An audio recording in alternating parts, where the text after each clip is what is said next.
Hello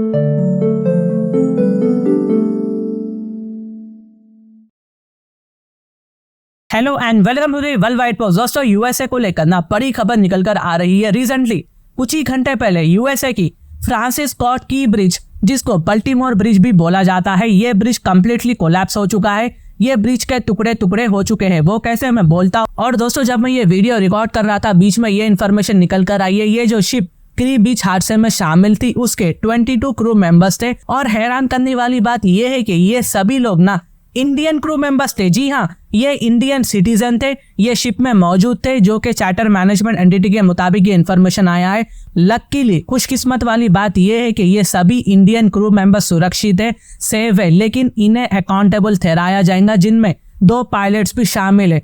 और कोई चोट या दुश्मनी का कोई मामला तो नहीं है। Charter manager synergy marine group ने अपने स्टेटमेंट में ये बात को कहा है। तो यहाँ पर ये केस में हो सकता है कि हमें गवर्नमेंट का इंटरफियर देखने को मिले। तो देखना होगा कि आगे सरकार क्या करेगी इस इशू पर। ये न्यूज को ना नेशनल और इंटरनेशनल मीडिया लगातार चला रहा है, कवरेज कर रहा है, और करनी भी चाहिए गाइस, क्योंकि ये ब्रिज अपने आप में बहुत बड़ी लंबी ब्रिज थी। ये आने जाने वालों को बहुत ज्यादा फैसिलिटी प्रोवाइड करती थी, और अचानक से ये ब्रिज का गिर जाना, मतलब it's very very shocking guys. और ये कोई आम कंट्री की ब्रिज बिल्कुल भी नहीं थी। ये दी सुपर पावर थी, यूनाइटेड स्टेट्स ऑफ अमेरिका की ब्रिज है। अब यूएसए इस पर क्या एक्शन लेगा ये तो नहीं मालूम, लेकिन एक बात तो कंफर्म है कि अब इसके बाद ना यूएसए की जो छवि थी इंफ्रास्ट्रक्चर में, ये कंप्लीटली खराब हो चुकी है। यूएसए को यहाँ पर अब कुछ करने की जरूरत है। तो वेल गाइस, पहले आप ये वीडियो को देखें, ये गिरी कैसा। तो यहाँ पर आप अगर अच्छे से गौर करोगे तो एक कंटेनर शिप यहाँ से गुजर रही थी। ये एक सिंगापुर की शिप थी, लेकिन पता नहीं शिप के कैप्टन को अचानक से क्या हुआ। क्या ये टॉनिक पीकर चला रहा था, या फिर इसको कोई जेट लैग का धक्का लगा था, या फिर कुछ टेक्निकल प्रॉब्लम थी, कुछ कह नहीं सकते। लेकिन इस शिप के कैप्टन ने सीधा सीधा अपनी कंटेनर शिप को ना ब्रिज के पिलर पर, मेन पिलर पर लेकर जाकर टकरा दिया। और जैसा ही ये टक्कर होती है, ये पूरा जो ब्रिज है ना, ये कंप्लीटली कोलैप्स होना शुरू हो जाता है। खत्म, tata, good bye, bye bye, RIP। और इसको लेकर ना एक कंप्लीट विकिपीडिया भी बन चुकी है। पता नहीं ये विकिपीडिया वाले खाते कब है, सोते कब है। मतलब अचानक से कुछ ना कुछ दुनिया के कोने में हो जाता है और फटाफट एक विकिपीडिया बन जाती है गाइस।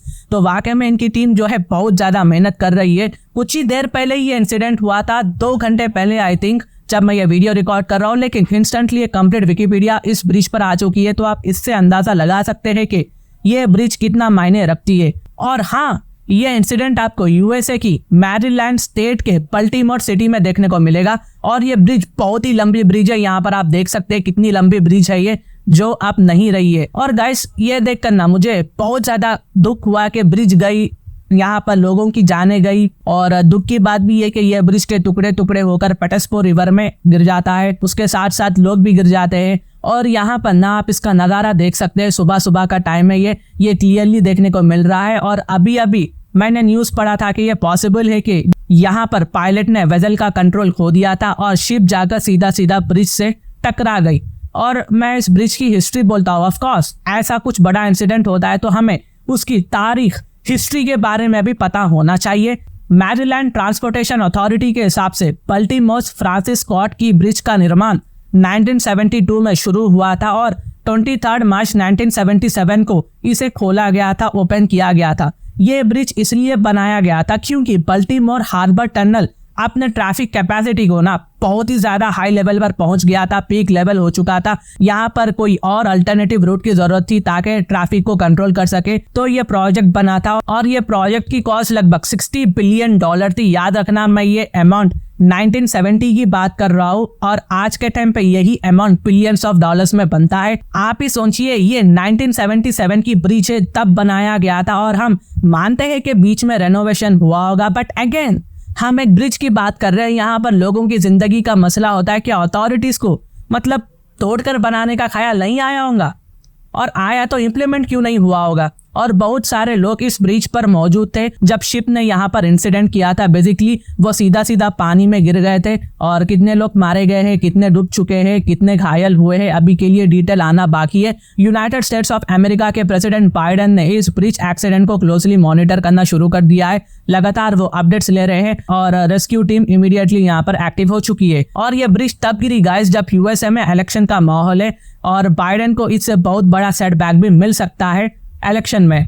और आने वाले समय में ना अब अमेरिकन बहुत जल्द एक बड़ी डिमांड कर सकते हैं अपने प्रेसिडेंट और यूएसए पॉलिटिशियन से कि आप यूक्रेन को, इजराइल को डिफेंस इक्विपमेंट भेजना बंद करिए। आप billions of dollars American tax payers का पैसा इजराइल, यूक्रेन को देना बंद करिए और इन्हें देने के बजाय आप हमारे country the United states of America के इंफ्रास्ट्रक्चर में पैसा डालकर उसे डेवलप करिए। ये हमारी पहली प्रायोरिटी है। ये डिमांड बहुत जल्द उठ सकते हैं। हाँ, पहले से थे, लेकिन अब अमेरिकन इसको लेकर और भी ज्यादा हरकत में आएंगे और भी ज्यादा अवेयरनेस बढ़ा देंगे।